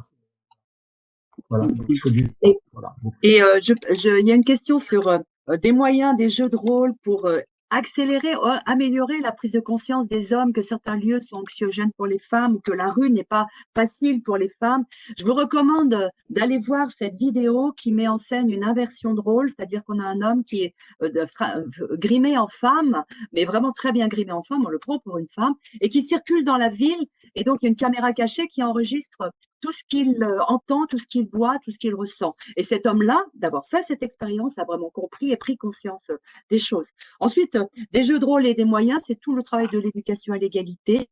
Et ça me fait embrayer sur une autre question sur quel est le rôle des institutions. Et là, je reprends un petit peu la parole pour la ville de Paris, pour vous dire des villes comme Paris et comme d'autres villes, Bordeaux, Nantes, Lyon, Strasbourg, ont pris en compte toutes ces questions-là et développent des plans d'égalité, des programmes d'action depuis l'éducation à l'égalité filles-garçons à travers, par exemple, à Paris, on appelle un projet Collège pour l'égalité où on parle d'action en direction des jeunes sur l'éducation à l'égalité, jusqu'à l'égalité professionnelle femmes-hommes dans tous les secteurs, tous les métiers, à commencer par la ville de Paris en son sein, ou alors, comme aujourd'hui, genre et espace public, tout ce travail-là est pris et monte en puissance de la part des villes, et Paris en est une illustration, mais d'autres villes comme Bordeaux, comme Nantes, Seine-Saint-Denis, on a vu qu'il y a eu un colloque il n'y a pas longtemps sur la mobilité des femmes.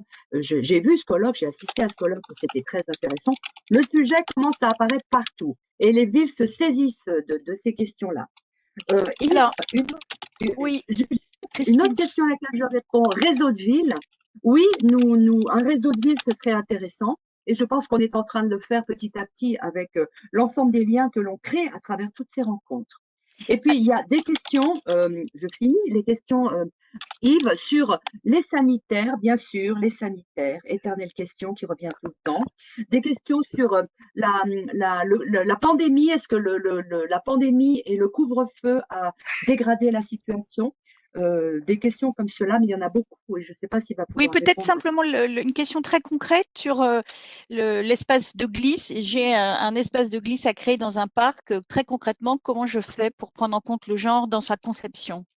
Si vous voulez, je vous cache pas que moi je trouve que, répond aussi aux questions précédentes, le problème est pas tellement, effectivement, c'est très bien de faire prendre conscience aux garçons, hein, en changeant de rôle de leur présence dans l'espace public, mais si depuis leur enfance on les a mis dans un environnement, on sait que pour être un garçon, il faut se battre pour être brillant, performant dans tous les domaines, eh bien c'est difficile de s'en, c'est pas trop toute une vie de se défaire. Enfin, je peux en témoigner de ces apprentissages. Alors moi, je pense que déjà, si on faisait chanter et danser les garçons à l'école primaire dès le plus jeune âge. Si on leur disait que faire des arts plastiques ou simplement lire, c'est pas une activité de fille, je pense que déjà ce sera assez intéressant quand même de sortir des monocultures sportives, voilà, et dans le sport, le foot, hein, je veux dire. Donc c'est assez intéressant aussi le théâtre, l'éducation populaire, recréer des colos où les enfants apprennent à vivre dans la nature, hein, c'est plus que jamais nécessaire, à construire, monter leur tente, à faire la cuisine. Enfin, je veux dire, il y a quand même aussi quelque chose qui se passe qui est fondamental sur l'éducation des garçons. Et donc là, je ne parle pas des filles, je parle vraiment des garçons. Hein, c'est ce que dit Hérald dans son livre La fabrique des garçons. On a vraiment des garçons, pour devenir garçon, l'expérience d'être un homme fait qu'on est obligé, on a une pression très forte pour, avant toute chose, acquérir ces éléments de l'identité masculine qui permettent de survivre dans un monde viril. Hein. Donc, je crois que ça, c'est quelque chose de très, très important, hein, à considérer. Hein. Donc, voilà, donc c'était la première chose. Excuse-moi, Christine, rappelle-moi la deuxième partie de la question. C'était très concrètement les toilettes, c'est ça. Alors moi, j'ai pas travaillé sur les toilettes publiques personnellement, sauf effectivement dans un travail sur des aménagements de collèges. Hein. Donc, j'ai eu l'occasion de travailler sur une question de toilettes mixtes, non mixtes. Donc, on se réfère aux travaux de Jean Réville, aux travaux d'un certain nombre aussi de choses d'universitaires, hein, d'ailleurs dont on trouve les traces dans des livres qui ont été publiés par Sylvette Denef il y a une dizaine d'années, hein, c'est la utopie féministe et construction de la ville, où il y avait toutes ces questions de toilettes. Donc, effectivement, c'est indigne de l'éducation nationale. En France, on est vraiment un des pays où les enfants ont des toilettes les plus dégueulasses. Enfin, je veux dire, c'est incroyable. C'est pas un sujet quand on parle de l'école, hein, les toilettes. On n'arrive pas à l'aborder. Hein, je veux dire, c'est pas possible. Dans les villes, c'est pareil. Hein, c'est-à-dire qu'il y a de temps en temps des politiques de toilettes publiques, et au bout de 10 ans, les toilettes sont dégradées ou mal entretenues, pose problème. Donc là aussi, je crois qu'il faudrait un grand colloque international sur comment est-ce qu'on peut avoir des toilettes dans les espaces publics. Et là aussi, c'est pas une question de femmes, hein, même si ce sont les femmes qui effectivement sont plus la pression et le sentiment d'insécurité dans la ville, et les hommes le plus finalement l'aménagement en lieu des gens sur les noirs, etc. C'est aussi une question de vulnérabilité, de personnes handicapées, de personnes âgées, hein, comme on dit souvent.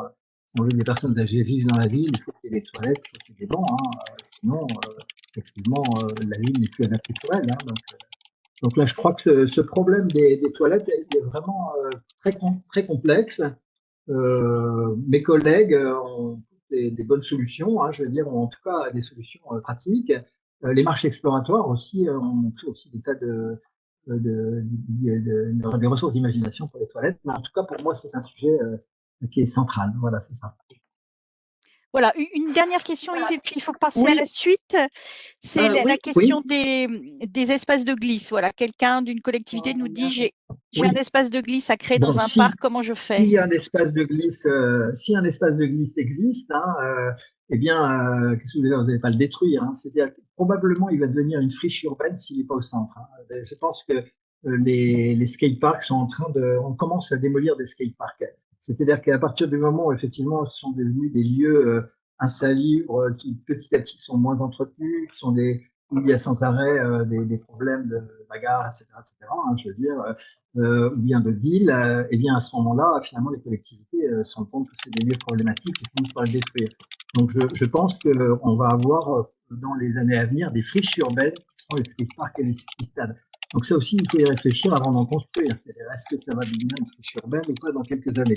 Pour que ça ne devienne pas une friche urbaine, eh bien, il faut installer un usage qui soit un usage inclusif. Hein. On revient sur le mot inclusif. Et dès le départ, imaginez qu'il y ait de l'initiation pour les petites filles ou une journée non mixte, par exemple, par semaine, comme on fait nos collègues suédois principalement, hein, je veux dire, de façon à ce que les filles puissent s'entraîner entre elles avant de pouvoir et prendre de l'assurance entre elles pour pouvoir accéder au skate après.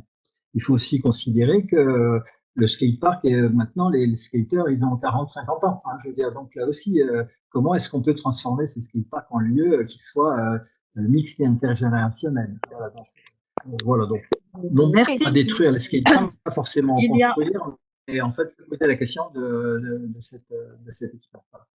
Alors, est-ce que je passe la diapositive, les diapositives suivantes? Il y avait une dernière question Oui, importante, me semble-t-il, c'est le vas-y. lien avec la question LGBT qui a fait l'objet de pas mal de commentaires dans le chat.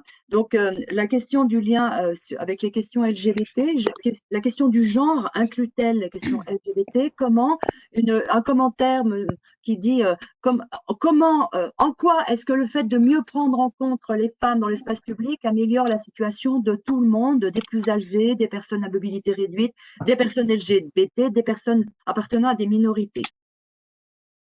Vous l'aurez compris, moi je me réclame finalement, enfin, je me réclame, je pars d'une épistémologie féministe, hein, et l'épistémologie féministe qui considère qu'on est dans une société patriarcale qui effectivement installe depuis peut-être depuis, je sais pas, certains disent maintenant l'homo sapiens, mais en tout cas depuis la création des villes et les grandes religions, le patriarcat, Dieu le Père, Jésus son Fils et l'ensemble des pouvoirs politiques aux mains des hommes.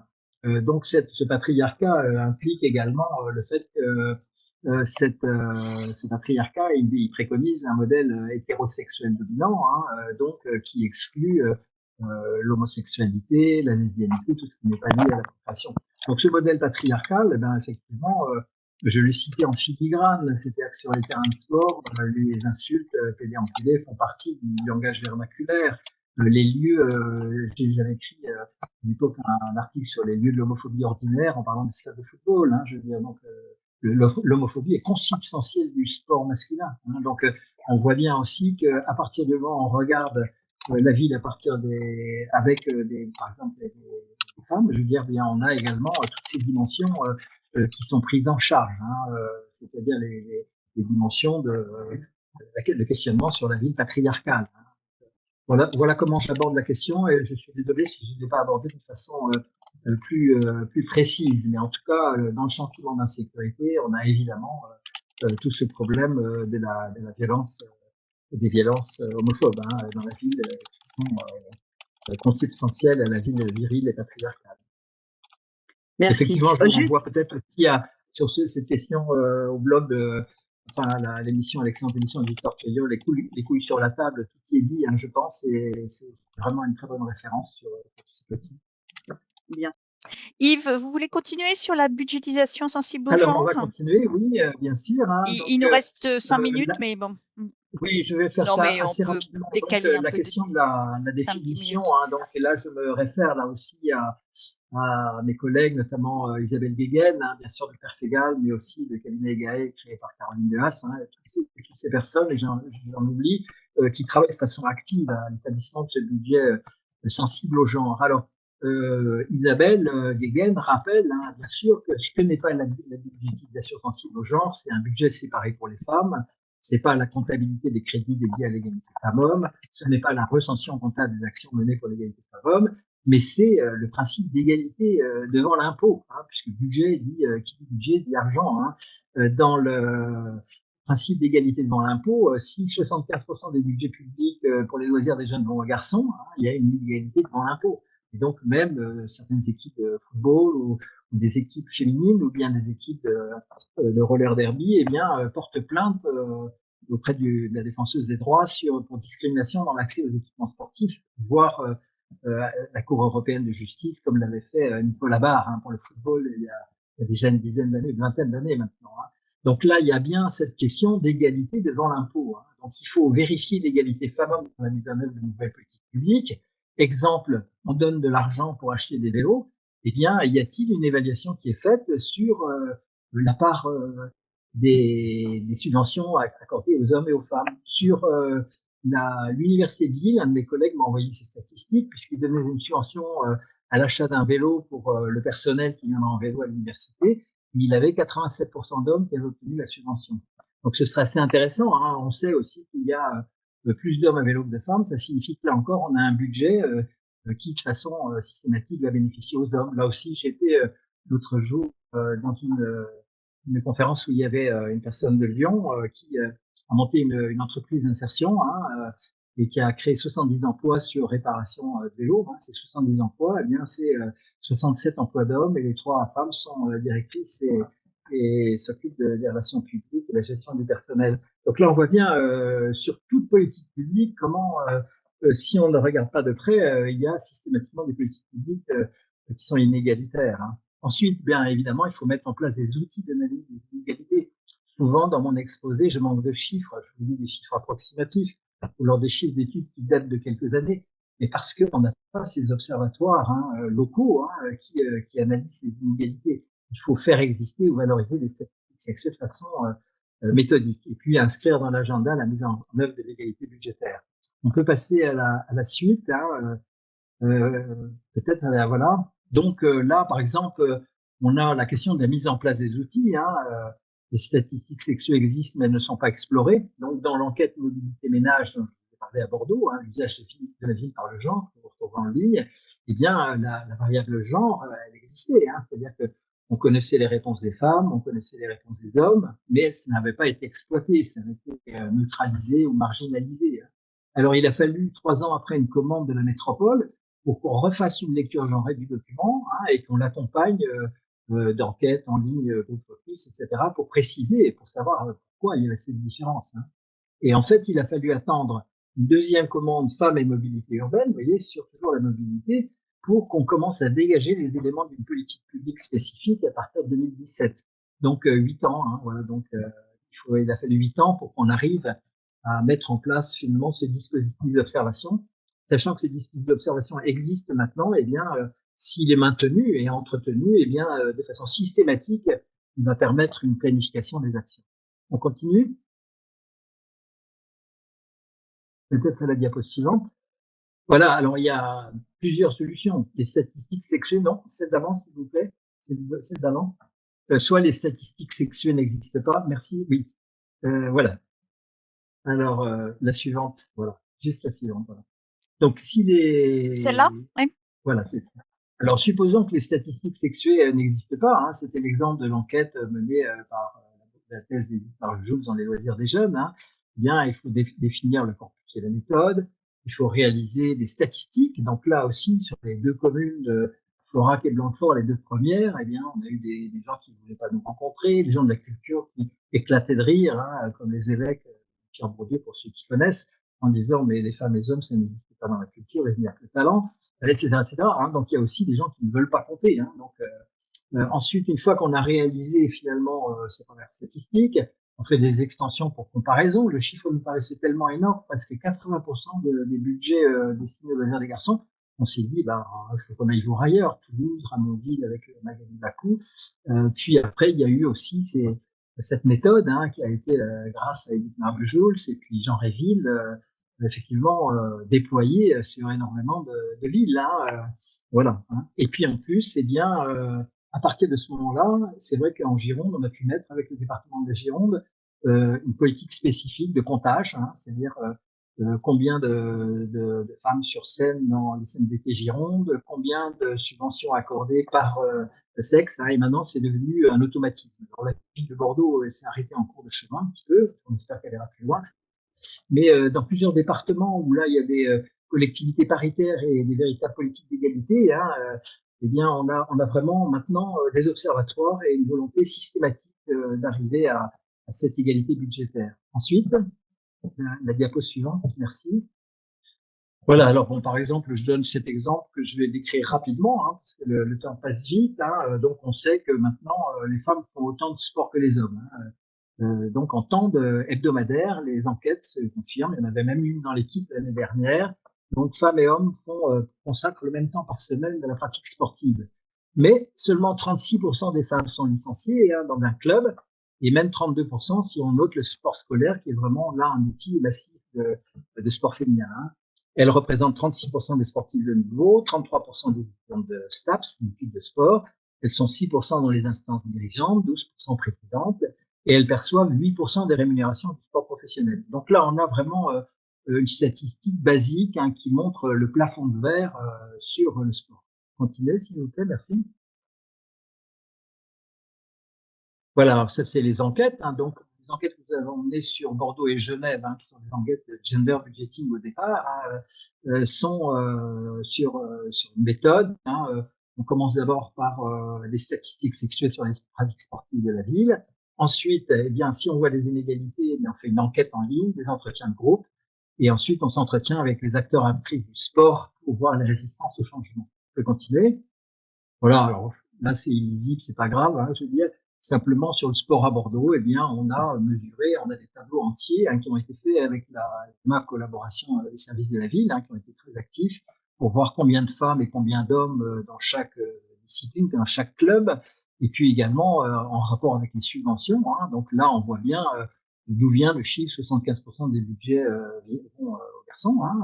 Mais on voit aussi comment effectivement comment ça marche, c'est-à-dire que on a moins de femmes licenciées, encore à Bordeaux, c'est pas mal, mais on a aussi une offre qui est moins importante. Donc on a 4 sports qui comptent plus de 80% de licenciés féminines, donc des bastions féminins. Donc sur ces lieux et ces sports, il n'y a pas de résistance finalement ou de contraintes particulières ou de peur particulière. Voilà. Ensuite, par contre, on a 14 sports qui comptent plus de 80% de licenciés masculins. 3 sports qui comptent plus de 1000 licenciées féminines, etc. Donc, on voit bien les inégalités qui se reproduisent et qui entraînent le fait que l'offre est moins importante pour les femmes. C'est une offre spécifique de sport féminin. Et en plus, on ne voit pas la non-mixité masculine. C'est toujours pareil. Vous l'avez vu ça revient de façon périodique sur ces salles soi-disant communautaires où des femmes font du sport. Je veux dire, comme si tous les terrains de foot du coin n'étaient pas communautaires, parce qu'il n'y a que des garçons qui font du sport. Je veux dire, donc il y a une espèce d'obsession de la non-mixité féminine qui est quand même assez impressionnante. Et puis aussi une dévalorisation du sport féminin. Et puis aussi, on a les leviers de changement, les sports mixtes. Volley, escalade, randonnée, nautisme, athlétisme sont des lieux, effectivement, traditionnels, d'une certaine manière l'olympisme aussi, qui permettent effectivement de la mixité, non-mixité. Mais par exemple, pour le volleyball, à Bordeaux, même s'il y a des équipes séparées filles-garçons, il y a aussi du sport loisir qui est mixte. Et c'est vrai aussi pour l'escalade et la randonnée. On peut continuer? Voilà, alors sport à Genève, là pareil. Donc là, vous pouvez passer à la diapositive suivante. Voilà, qui sont quelques éléments pour vous montrer. Là, on voit qu'effectivement, la reproduction du sport de l'hégémonie masculine sur le sport vient du fait que l'argent donné à la formation des cadres pour faire à Genève des moniteurs, monitrices, des coachs, des arbitres, des experts, etc., eh bien, bénéficie effectivement mécaniquement, automatiquement aux hommes. Donc, on retrouve une majorité d'hommes dans le coaching, l'enseignement, l'entraînement, et donc automatiquement, on va reproduire des inégalités dans la façon de concevoir le sport et la façon dont on pourrait faire accéder davantage au sport licencié aux jeunes filles. Pareil aussi pour les dispositifs sport art études, où on voit effectivement que là aussi ce sont les garçons. Voilà. Oui, vous pouvez passer la suivante aussi, parce que je balaye assez vite. La suivante, c'est une carte des équipements de Bordeaux. Donc voilà le travail que nous avons fait avec une étudiante de Bordeaux qui s'appelait Ariane Van Elzuv. Et donc là aussi, excusez le bleu et le rose pour mes amis féministes, on l'a laissé pour compréhension, je veux dire. Mais si vous voulez, ça montre bien aussi, c'est le type de travail qu'on peut faire pour compter l'occupation des gymnases, stades, etc. Dans l'occupation lorsque ces équipements sont mis à disposition d'associations.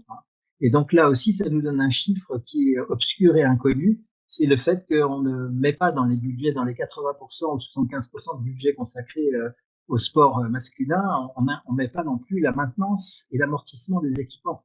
Sinon, ça ferait du 90 ou 95%.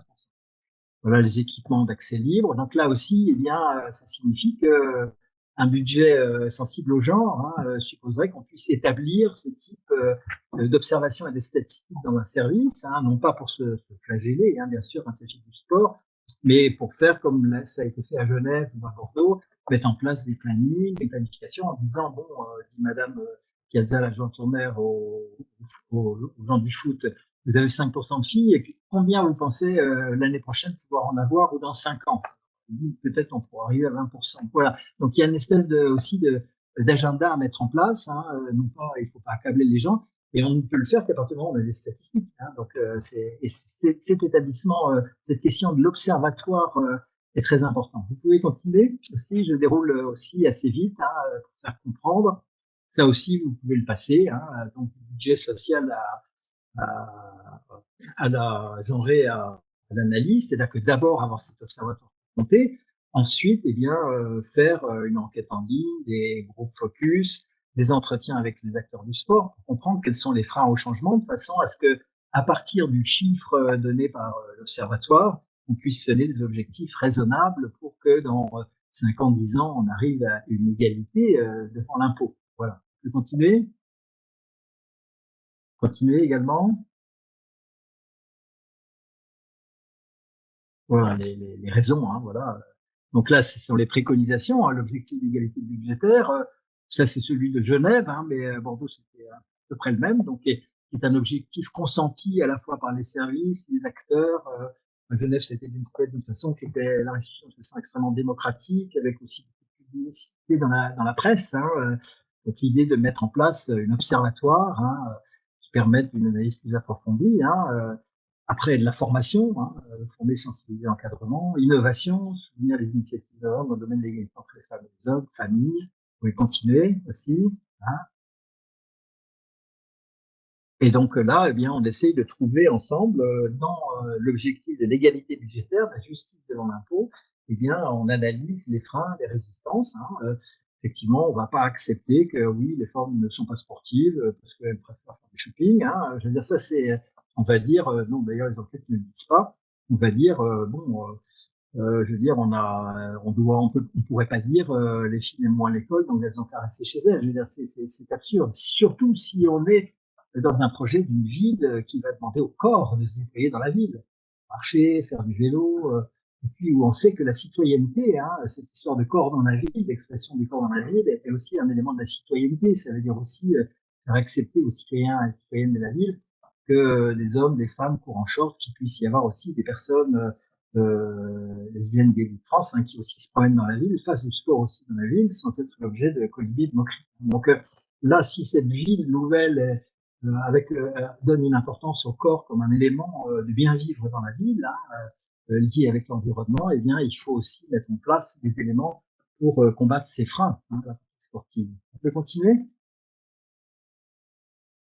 Alors, un autre exemple que donne Isabelle Guégane, elle fait sur Brest, donc elle montre, hein, j'en dis juste un mot parce que je crois que j'espère qu'un jour vous pourrez l'entendre ou l'écouter, hein, juste le reflet de ce qu'elle a fait à travail. Donc, elle voit que les achats d'œuvres par les musées, c'est 93% d'hommes. Alors, il ne s'agit pas simplement des toiles exposées dans un musée, qui sont quasiment 100% des hommes, hein, je veux dire, au musée d'Orsay ou autre. Hein. Donc, mais simplement des achats d'œuvres depuis 30 ans, 40 ans par les FRAC. Hein, voilà, donc on achète que des toiles d'hommes. 78% des œuvres achetées à moins de 1000 euros sont des œuvres de femmes. Par contre, les petites œuvres sont des femmes et achat contemporain Artothèque moyenne 1365 euros moyenne pour une femme et 1330 euros de moyenne pour un homme.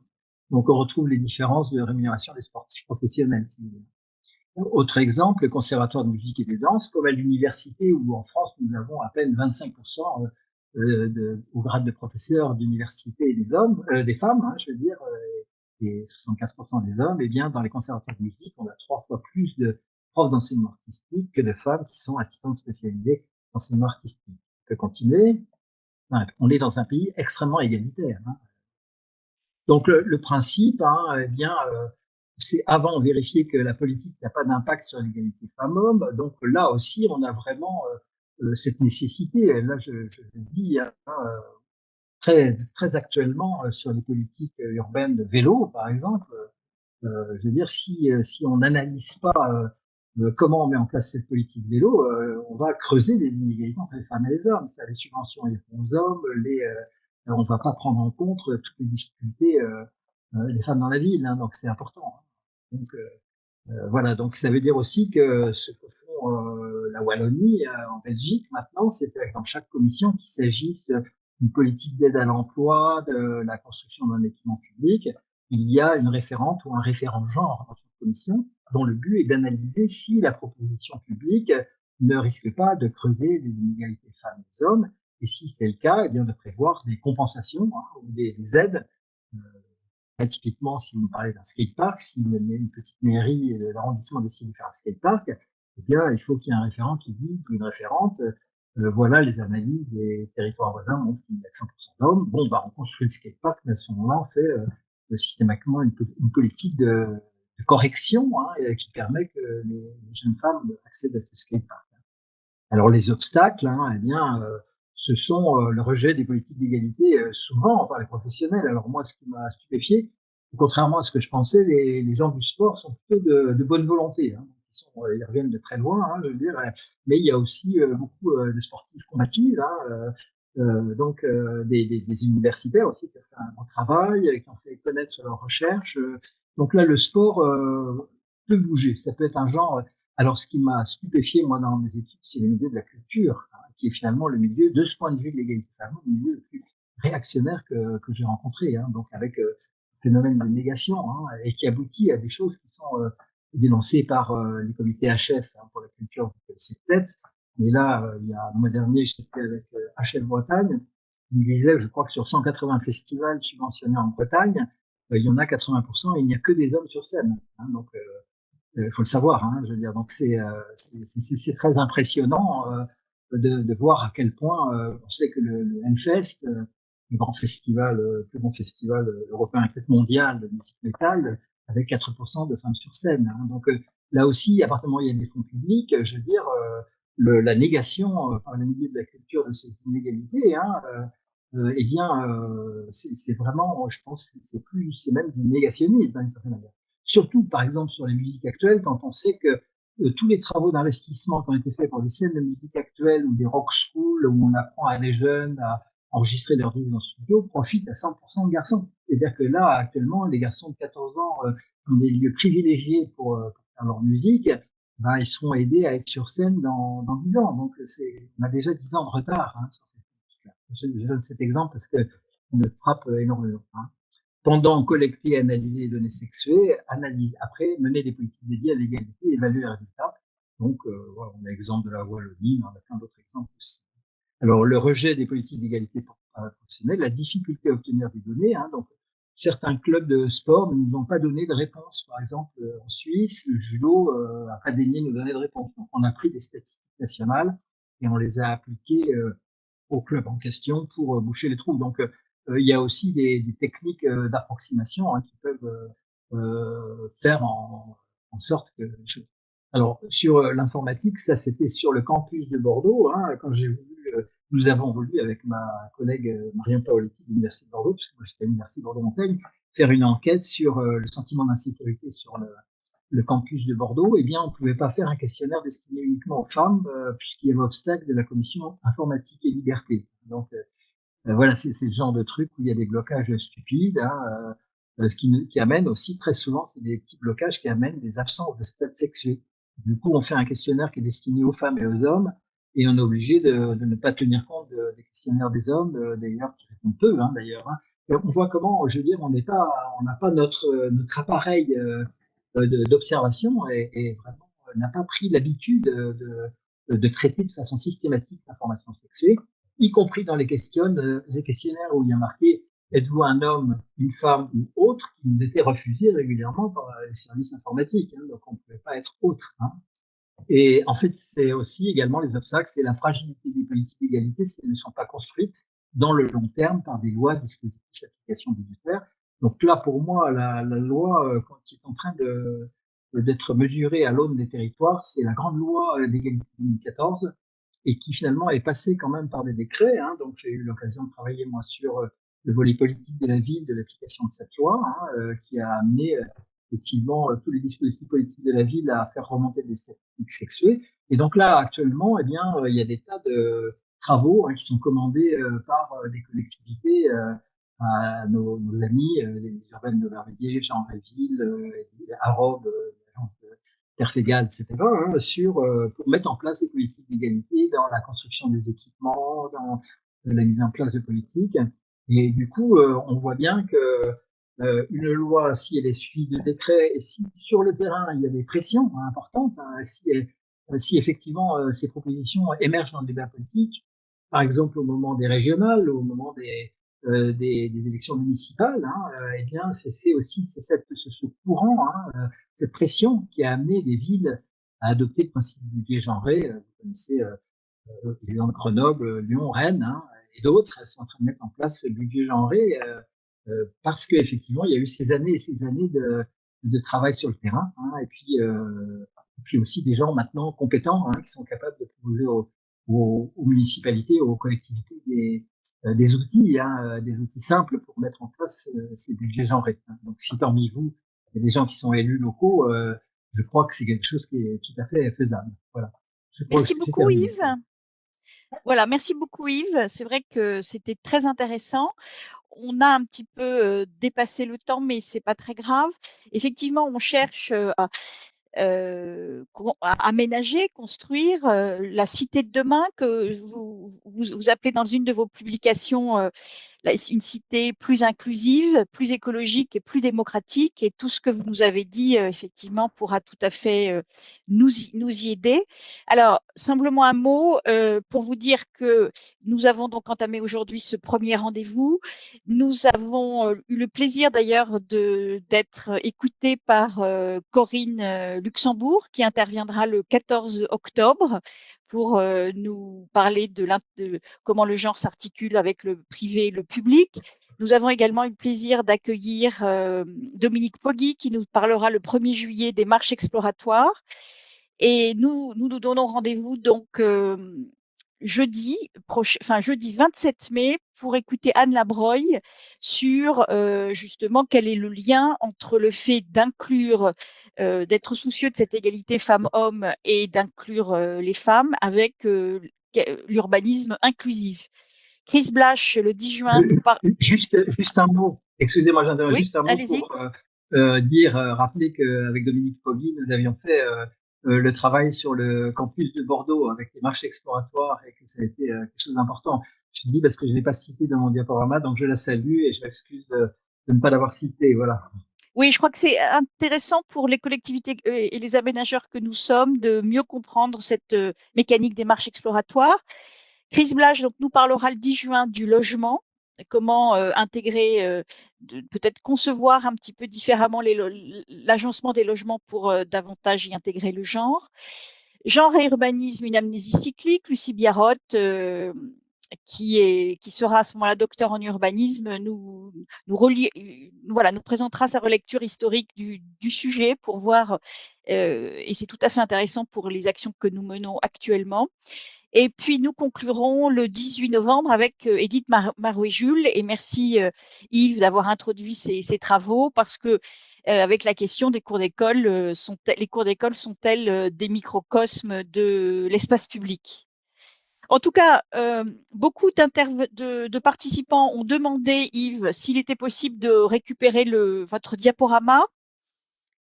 Donc, on peut leur dire oui. Bien entendu, hein, bien super. entendu. Voilà. Et puis après, il y a de la bibliographie autour. Hein, et surtout, je voulais insister sur le fait du travail collectif. Hein. Donc, on en avait parlé avec Christine, le fait que je sois un homme qui démarre les conférences me posait problème. Donc, je m'en excuse pour ceux que ça pourrait choquer, hein, puisque je dis effectivement, voilà. Et puis ensuite, dire tout l'intérêt et l'amitié que j'ai pour mes collègues qui vont intervenir. Merci à Christine d'avoir réuni d'ailleurs ces gens qui sont camarades entre eux. Toutes ces personnes qui travaillent ensemble depuis des années, c'est vraiment pour nous une belle récompense. Voilà.